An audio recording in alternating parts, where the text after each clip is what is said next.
Om Sairam. The Shirdi Diary, penned by the Honorable Mr. G.S. Kapardi. Second and long stay at Shirdi, day 15, dated 20/12/1911. I got up early in the morning and went to Kakadarati. Towards the close of the Arati, I noticed Vaman Rao there with surprise and learned that he, on the way near Kopagaon, sent the driver of his car to purchase guavas and the bullocks ran away. He wandered about and had good deal of trouble. The story was very amazing. Sain Maharaj left Chavdi without any audible remark except that Allah is the Lord of all. I returned to the lodging, prayed, and saw Sain Maharaj go out and again on his return to Masjid. He was in a very pleased mood. Durvesh Sahib told me that Sain Baba saw him at night and granted his wish. I mentioned this to Sain Maharaj and he said nothing. I today shampooed the legs of Sain Maharaj. The softness of his limbs is wonderful. Our meal was somewhat late. After it, I sat reading the papers received today. Towards evening, I went to Masjid, received Sain Baba's blessing, saluted him in front of Chavdi and returned to my lodging. We had Bhishma's Bhajan attended by Ramurti Baba and Ramayan read by Dikshit. And that is the wrap of day 15.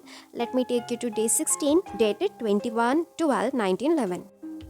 I got up as usual, prayed and sat talking with Durvesh Sahib. He said he had a vision in which he saw three girls and a blind woman knock at his door. He asked them who they were and they replied that they had come to amuse themselves. Thereupon he ordered them out of pain of being kicked and began a prayer.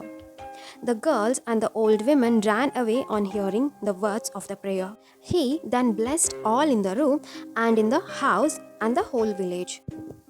He asked me to ask Sain Sahib. When I went to see the latter on his return to the masjid and before I was fairly seated, Sain Sahib commenced a story. He said he was beaten last night by something on his private parts and hand. That he applied oil, wandered about, had a stool, and then felt better near the fire. I shampooed his legs and on my return told the story to Durvesh Sahib. The answer was clear. After the midday Arati, I sat reading Bhavarta Ramayana and then later on saw Sain Sahib near the Chavdi. And later on again at Sage Arati at Chavdi. Then we had Bhishma's Bhajan and Ramurti's gesticulations. Later still, Mr. Dikshit read Ramayana. And with that, the day was wrapped and let me take you to day 17 dated 22/12/1911.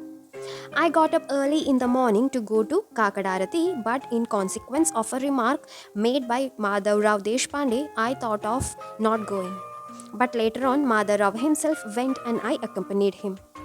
Sain Maharaj was particularly pleasant looking and went quietly to Masjid. We all saluted when he went out and again after he returned to the Masjid. Shigne and Darvesh Sahib made an attempt to go today, but Sain Maharaj did not give him the necessary permission. Darvesh Sahib got ill and had fever. Dr. Hate treated him.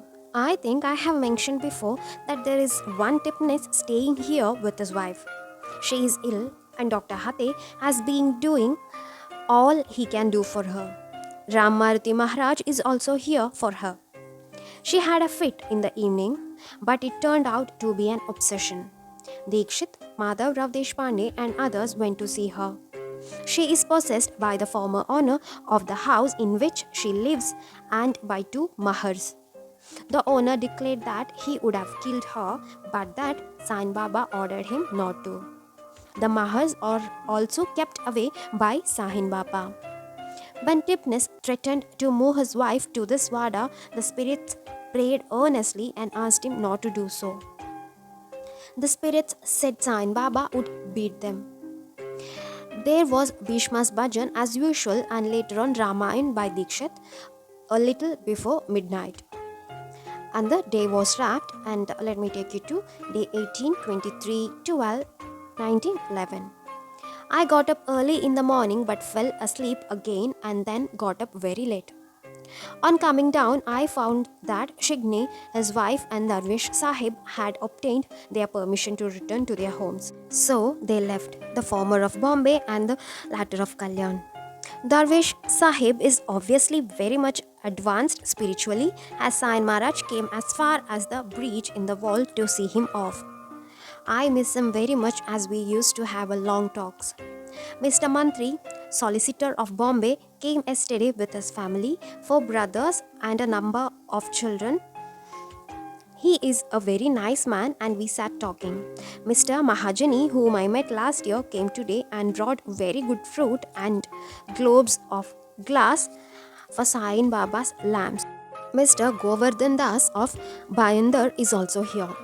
He brought very good fruit, silk curtains for Sain Maharaj's improved room in the Chavdi, and new dresses for volunteers who carry the umbrella, chummars and fans.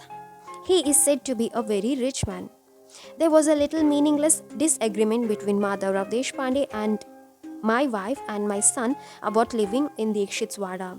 Sain Baba said that the Wada belonged to himself and neither to Dikshit nor to Madhavrao. So the matter settled itself. I could not see Sain Maharaj go out but paid my respect on his return to Masjid. He gave me fruit and smoke out of his chillam. In the afternoon, I had a little sleep after meals and had sat reading the daily paper received today. Vaman Rao Patel has passed his LLB. I wish Dr. Hate has passed also. Sain Maharaj says he will get very good news. Dipness has changed his lodgings and his wife is better. She is not so restless as she used to be. Ram Maruti Boa is still here. We went to Sage Arati. The procession was very impressive and the new curtains and the dress looked very nice. I enjoyed it very much. What a pity. I have it not in my power to make rich presents of the kind. God is great. At night, Bhishma had his bhajan and Dikshit read Ramayana. And the day was wrapped. And let me take you to day 19, 24, 12, 1911. In the morning, I got up early and went to Kakadarati. On my return, I prayed and walked about. Mr. Mantri got permission to return. So he went away with all his family members after saying goodbye to nearly everyone. He is a very, very good man.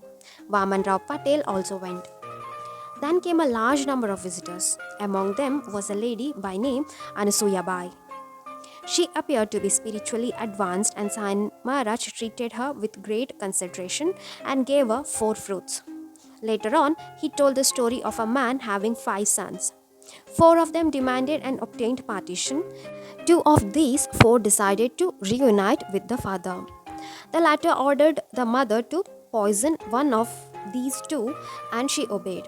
The other fell from the tall tree, got injured and was on the point of death, but was allowed by the father to survive about 12 years until a son and a daughter were born to him and then he died. Sain Baba said nothing about the 5th son and to me the story looks incomplete. After the midday meal, I lay down for a while and then sat reading the Ramayana. In the evening, we went as usual to salute the Sain Sahib opposite the Chavdi and at night had Bhishma's Bhajan and Dikshit's Ramayan. Dr. Hate is still here and is a very, very nice man. Mr. Mahajani is also here. And that is a wrap of day 19. Now let's see what all happened on day 20th, dated 25/12/1911. In the morning after prayer, I saw Sain Maharaj go out and sat talking with Mr. Mahajani and others. Many guests went and many more came and things are wearing a rather busy appearance. Mr. Govardhan Das gave a dinner and invited nearly everyone here who has come to see Sain Maharaj. My son Balwant had a dream last night in which he thought he saw Sain Maharaj and Mr. Bapu Sahib Jog in a Elichpur house. He offered food to Sain Baba. He told me about the dream and I thought it was a mere fancy. But today he called Balwant and said, I went to your house yesterday and you fed me but gave no dakshina. You should give me 25 rupees now. So Balwant returned to the lodging and went with Madhavrao Deshpande and paid the dakshina. At midday arati, Sayan Maharaj gave me prasad of peda, fruits, and made distinct sign to me to make a bow. I at once prostrated myself. Today the breakfast was very late and was not over till 4 pm. I had it with Govardhan Das, or rather at the Mantap near a lodging. Spread at his expense. After it, I felt very lazy and sat talking.